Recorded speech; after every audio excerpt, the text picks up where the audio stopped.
بسم اللہ الرحمن الرحیم اعوذ باللہ من الشیطان الرجیم۔ کیسے ہیں سب پیارے بھائی؟ خیریت سے ہیں؟ ٹھیک ٹھاک ہوں گے؟ میں ہوں محمد اسلام اور آپ دیکھ رہے ہیں پرسنل ویلاگ۔ آج ہم بات کرنے والے ہیں ارطغرل غازی سے طیب اردوان تک کہ کیسے چینل بنا، کیسے چلتے آ رہے تھے سب کچھ، جو کہ میں نے ریسرچ سے نکالا ہے۔ اگر آپ کے بھی علم میں ہو تو ہمارے کمنٹ سیکشن میں ضرور بتائیے گا۔ اگر آپ کے مائنڈ میں کوئی چیز ہو، جو چیز ہمارے پاس ہے ہمارا حق بنتا ہے آپ تک پہنچانا۔ ارطغرل غازی اور ان کے بیٹے عثمان تھے جنہوں نے سلطنت عثمانیہ کی بنیاد رکھی سب سے پہلے جب سلطنت عثمانیہ شروع ہوئی، جو کہ انہوں نے 650 سالہ حکومت کی 3 براعظم پہ۔ یہ بہت بڑی حکومت تھی، بہت عرصے تک چلی، اور ان کی لمبے عرصے تک رہنے کی وجہ یہی تھی کہ یہ اپنے آپ کو اسلام کے اندر لاتے تھے، اسلام میں جو اعمال ہیں ان پہ عمل کرتے تھے۔ اس کی وجہ سے ان کو بہت زیادہ پذیرائی ملی اور بہت عرصے تک ان کی حکومت چلی۔ اس کے بعد ان پہ ایک زوال کہ 100 سال ان کے اوپر بین لگ گیا، سمجھیں ہم اپنی زبان میں بین ہی کہہ سکتے ہیں کہ 100 سال میں برطانیہ نے ان کے اوپر ایک بین لگا دیا کہ آپ اپنے آپ کو محدود کریں، 3 براعظم میں آپ اس کو محدود کر دیں۔ برطانیہ نے ان کو محدود کر کے رکھ دیا اور کچھ شرطیں بھی لگا دیں، وہ بھی ہم آپ کو ڈسکس میں بتائیں گے، آگے جا کے بات کریں گے اس کے بارے میں بھی۔ سب سے پہلے ان کا ابھی تو 100 سالہ جو ان کا ایگریمنٹ ہوا تھا وہ ختم ہونے والا، اور اس کے بعد ان کی ہم آپ کو بتائیں گے 5 جو شرائطیں تھیں جو برطانیہ نے ان کو محدود کرتے وقت رکھی تھیں۔ وہ یہ تھیں کہ سب سے پہلے جی یہ اپنا ملک میں تیل نہیں نکال سکیں گے، کیونکہ اس کی وجہ یہ تھی کہ اگر ترکی اپنا تیل نکالتا تو وہ تو کافی امیر ملک ہو جاتا اور برطانیہ کو آنکھیں دکھانے لگ جاتا، جو کہ میں پچھلے ویلاگ میں بتا چکا ہوں کہ یہ ملک کبھی بھی نہیں چاہتے کہ مسلمان آگے بڑھے۔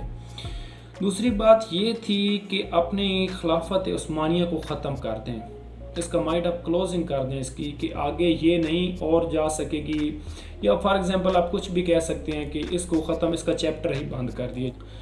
جو کہ ان کی تیسری آپ کہہ سکتے ہیں شرائط تھی کہ ان کے جتنے بھی جانشین تھے ان سب کو قتل کر دیا گیا، خلافت عثمانیہ کے جتنے بھی لوگ تھے ان سب کو ختم کر دیا گیا۔ جو لوگ جیسے سیاسی لیڈر ہوتے ہیں جو مین پوائنٹ پہ آتے ہیں ان کو ختم کر دیا گیا۔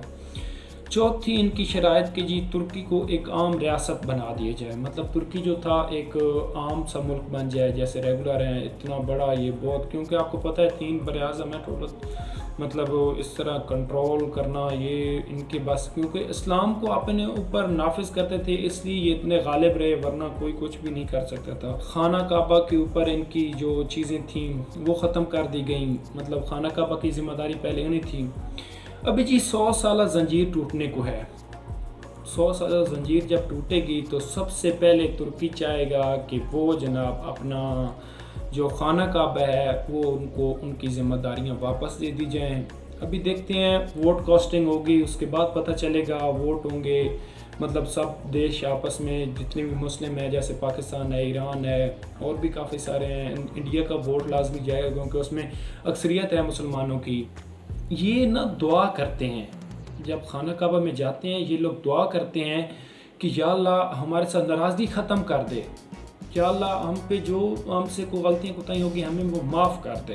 جو طیب اردوان صاحب ہیں ان کا ایک بہت لمبی سوچ ہے، بہت لمبا سوچتے ہیں۔ جو پچھلے دنوں فلسطین پہ ظلم ہوا تو سب سے پہلے طیب اردوان صاحب پہنچے ان کے پاس۔ زیادہ لمبا بات کو نہیں کروں گا، باتیں تو بہت ساری ہیں، بات لمبا نہیں کریں گے، کچھ اگلے ایپیسوڈ میں آپ کو بتائیں گے۔ اس کے بعد ایپیسوڈ جو 2 ہوگی وہ آپ کو بتائیں گے۔ طیب اردوان صاحب جی جہاں پہ ظلم ہوتا ہے سب سے پہلے پہنچتے ہیں وہاں پر، کہ اس وقت طیب اردوان صاحب کی جو جان پہچان ہے وہ بہت اوپر تک پہنچ گئی ہے۔ چین کے ساتھ ان کے اچھے تعلقات ہیں، مسلم دنیا میں پاکستان ایٹمی پاور ہے تو پاکستان کے ساتھ ان کے بہت اچھے تعلقات ہیں۔ اس طرح کر کے طیب اردوان صاحب اپنے آپ کو بہت پاپولر بنا چکے ہیں۔ تو انشاءاللہ تعالی میرے اللہ نے چاہا تو ضرور ان کے 100 سالہ معاہدے ٹوٹنے کے بعد ترکی مزید خوشحالی کرے گا، اللہ حامی و ناصر ہو آپ کا. اسی کے ساتھ مجھے دیجیے اجازت. باقی انشاءاللہ نیکسٹ ایپیسوڈ میں بتایا جائے گا. اپنا خیال رکھیے گا اور اپنے اس چینل کا بھی. اللہ حافظ.